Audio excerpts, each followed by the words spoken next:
Hello and welcome to E News this week. I am Patient CD. I have a lot of gist for you this week. Also to keep you updated on the entertainment scene. So starting with the filmmaker Kunle Afolayan, which has expressed his joy as the Oscar committee gave his movie Anikulapo a week deadline extension to revolt and present a film for Nigeria at the next award ceremony. So the Nigerian Oscar Selection Committee disqualified Kunle Afolayan's newly released movie, that's Anikulapo, from the nomination list of the Academic Award. So better known as the Oscars, despite the global reception the movie has received since its release, reacting to the new development on his new Twitter page. Afolayan confirmed that the extension of the deadline and representation opportunity.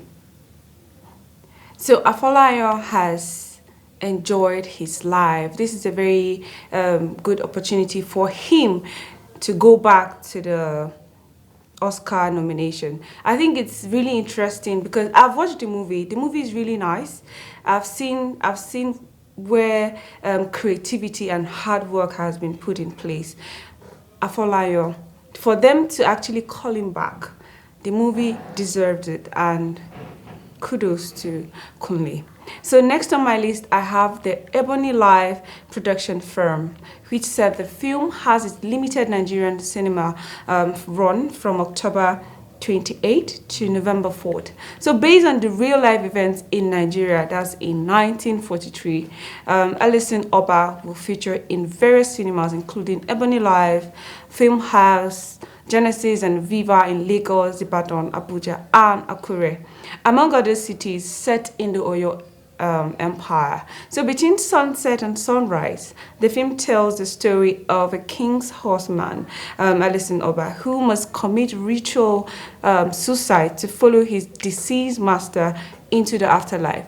His best intentions are derailed by its sexual desires, which leads to catastrophic consequences and ends in a deadly clash with the British ruler of the day. So the horseman is unable to fulfill his commitment to the king, leaving his spirit to roam the earth and spelling doom for the land and its people. So Alison Oba is based on Death and the King's Horseman, a stage play written by Wale Soyinka, the Nigerian literary genius who won Africa's first Nobel Prize for Literature in 1986. So this is a good one for the Nollywood film. I can't wait to actually watch this movie because it's depicting a lot of things, a lot of scenes that we used to hear, stories that we used to hear about people dying, coming back and frustrating people's life. So I would love to really see the movie. So Nollywood, kudos to you. Next, I have the Afrobeat superstar Mr. Easy, which has announced the release date of the remix of his Amapiano hit song Patek, which is set to feature superstar rapper Fowls.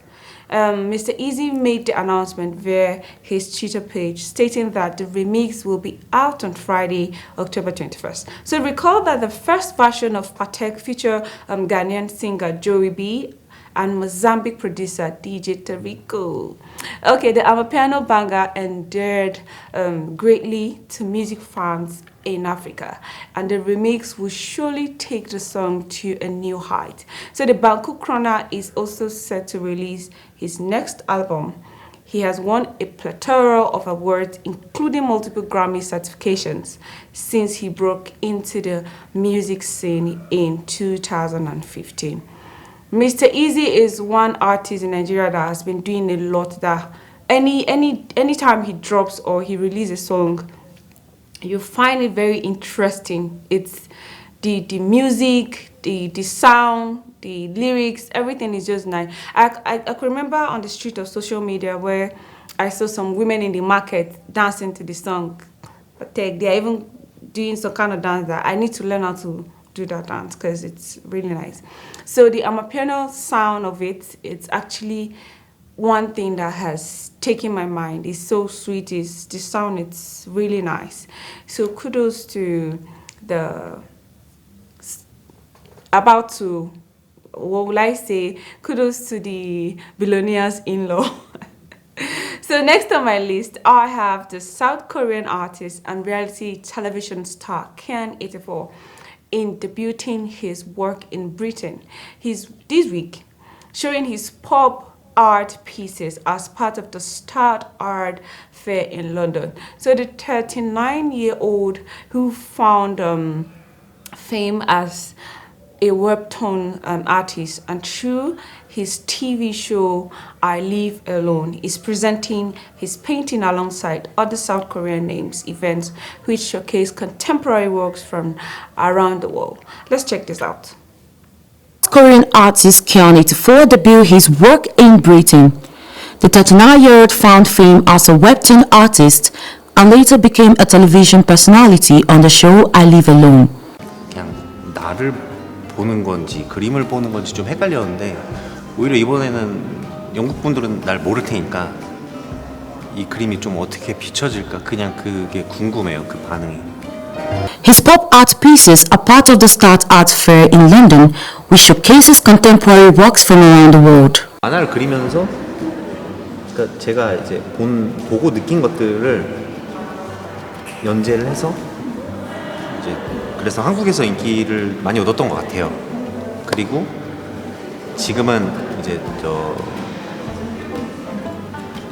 뭐 TV 프로그램도 나가고 뭐 이렇게 어떻게 보면 방송인도 됐는데 결국에는 다시 그림을 그리게 되더라고요. 왜냐면은 그림 그릴 때가 그림 그리는 일이 제일. Paul said he has been exposed to media a lot, so it wasn't clear whether people were seeing his works, but British people are so curious to receive them. The MTV Staying Alive Foundation, SAF, which is behind the MTV Sugar series, announced not only the return of MTV Sugar Niger, but also two upcoming MTV Sugar campaigns. That's MTV Sugar Down South Africa and MTV Nishared India. This is the first time the foundation will launch 3 campaigns in 3 geographic areas in the space of 18 months.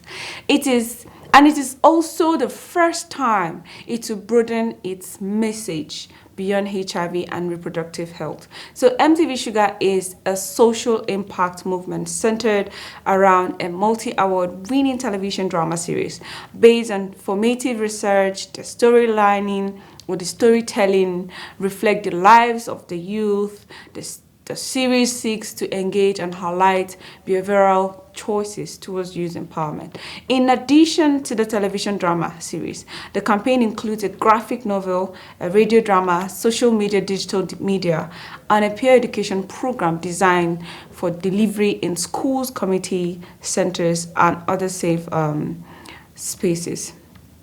So this is actually a new thing for MTV Sugar. I used to watch the series. It's something, or it's a place where other people have been brought out to the film industry. It's actually a program where I think most people or most youths are always watching it because it's on MTV base. You see it most times there. For them to move out of HIV and go to other things or touch other part of life is actually a good thing. So kudos to MTV base or MTV Sugar. So next on my list, I have the 4444 inspired true events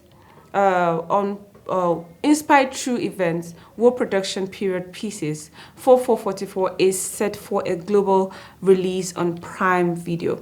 This psychological drama set in the early 1940s chronicles the true story of the perfect individual who have their world rattled after a harrowing event on their wedding night. In a series of occurrences that unfold the ugly head of social prejudice against mental health, this couple must now navigate a world full of nightmares, either together or on their own. It stars multi-award winning actors Richard Moffat, Damijo, and Insi Ikpe Etim in its lead roles.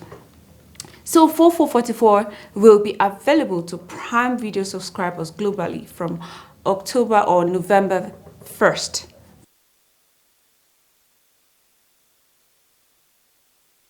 To see the movie, these are two actors that are really doing well. They are good. When you see Mofeme and all these artists or all these actors that they call rather, you just know that the movie is going to be the best, because these are, when AC is there, you just know that she's giving you the best. And when you see, let me call him the sugar daddy of Nigeria in a movie, you just know that this movie is going to be the bomb. So I can't wait. And it has this concept of the early 80s and all, so it's going to be nice. It's going to be like amazing. Okay, we're going on a short break. When we come back, e-news continue on Viewer Television.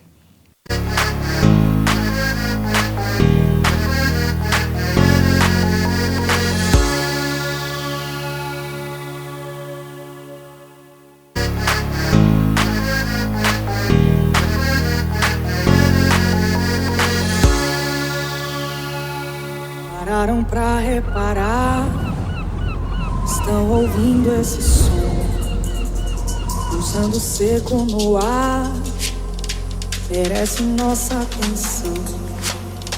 Preparem bem os sensores para poder captar.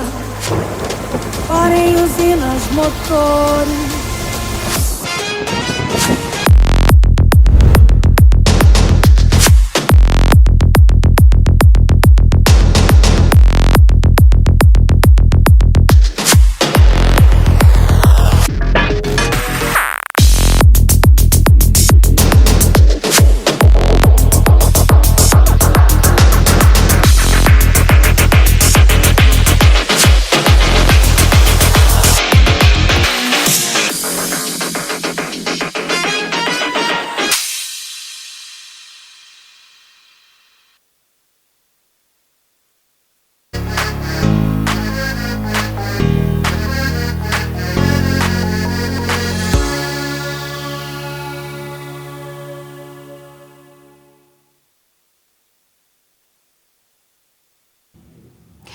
Welcome back. If you're just joining, this is e-news on Viewer Television. So moving on, I have the Marvel Studio latest production, Black Panther Wakanda Forever, is set to premiere in Nigeria. The film distribution company Film One Entertainment confirmed the premiere will hold in Lagos ahead of the movie's highly anticipated theatrical release global on November 11, 2022.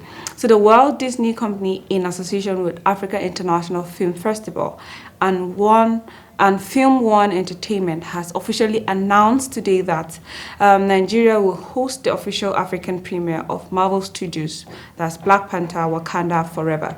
So with Shuri Letitia Wright rumor to dawn on the Black Panther suit after the death of Chadwick Boseman, the highly anticipated sequel will see Wakanda threatened by newfound enemies, as a lot of fan favorite characters return for the potential record-breaking sequels.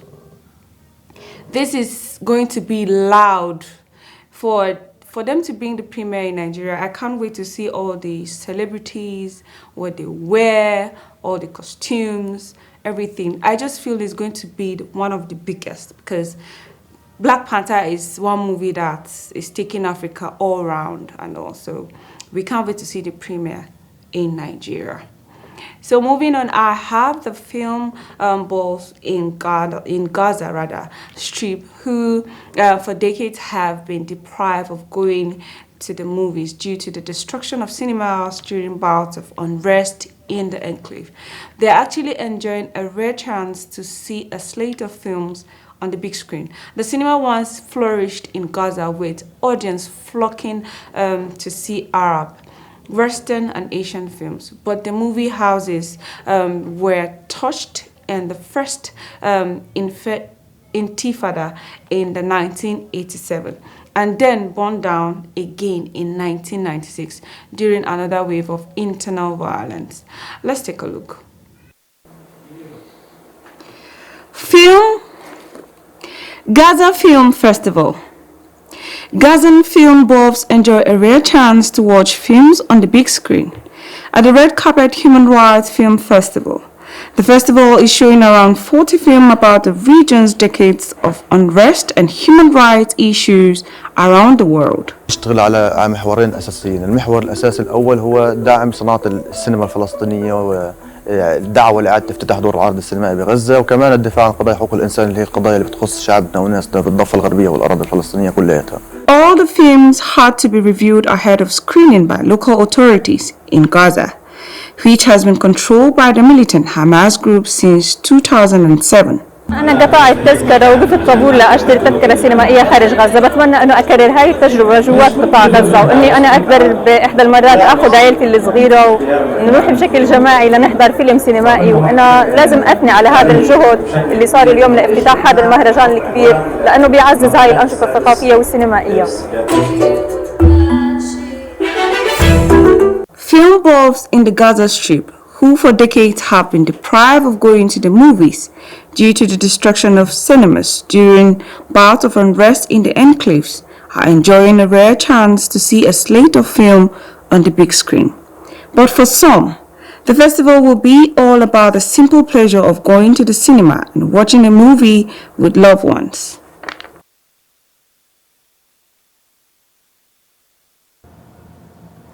There's actually a very wonderful thing to happen to the Gazan people. It's actually a good thing. Going to the cinema is one thing that people should be enjoying. So I'm happy for them that after decades, they can actually go to the movies now and watch whatever they want to watch.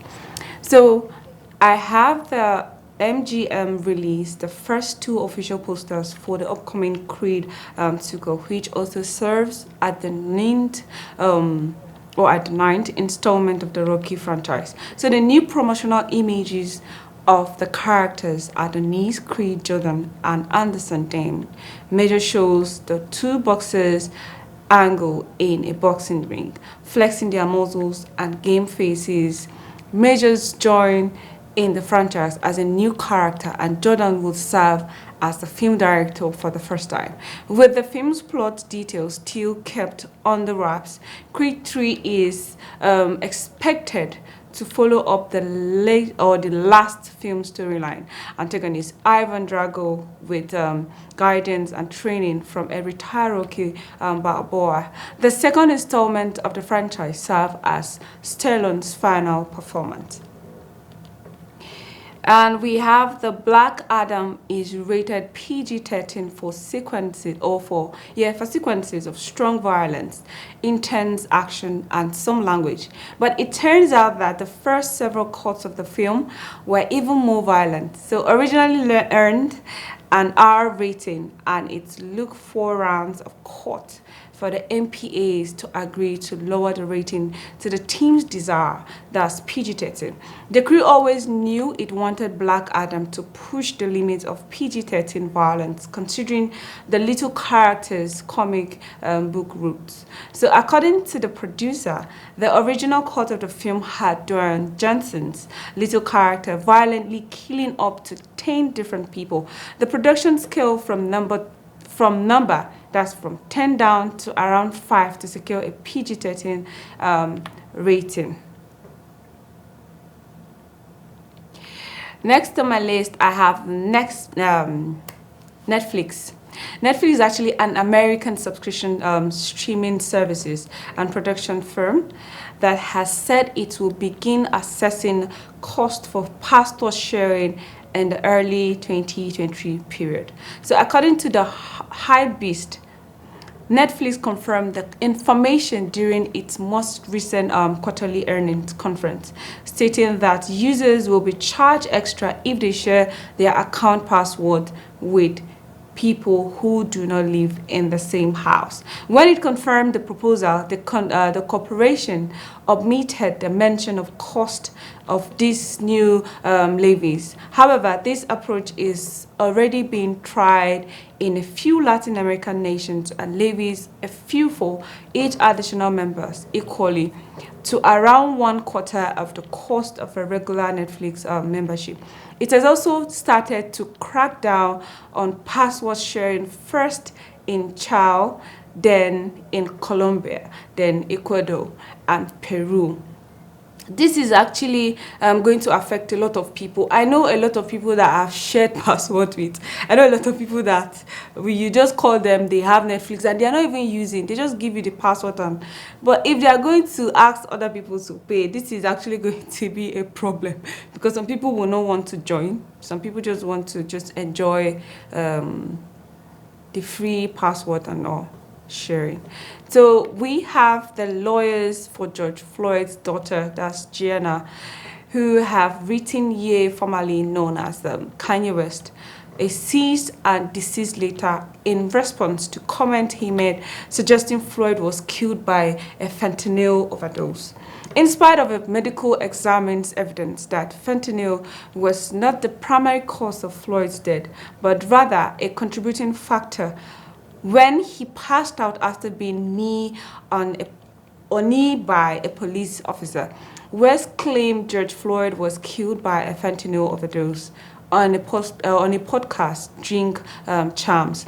The attorneys at the Witherspoon Law Group, K. Williams, claimed George Floyd's daughter was particularly harmed by the remarks. She described Floyd's daughter as a small kid who has been traumatized and is being re-traumatized by West's intentional infliction of emotional discomfort.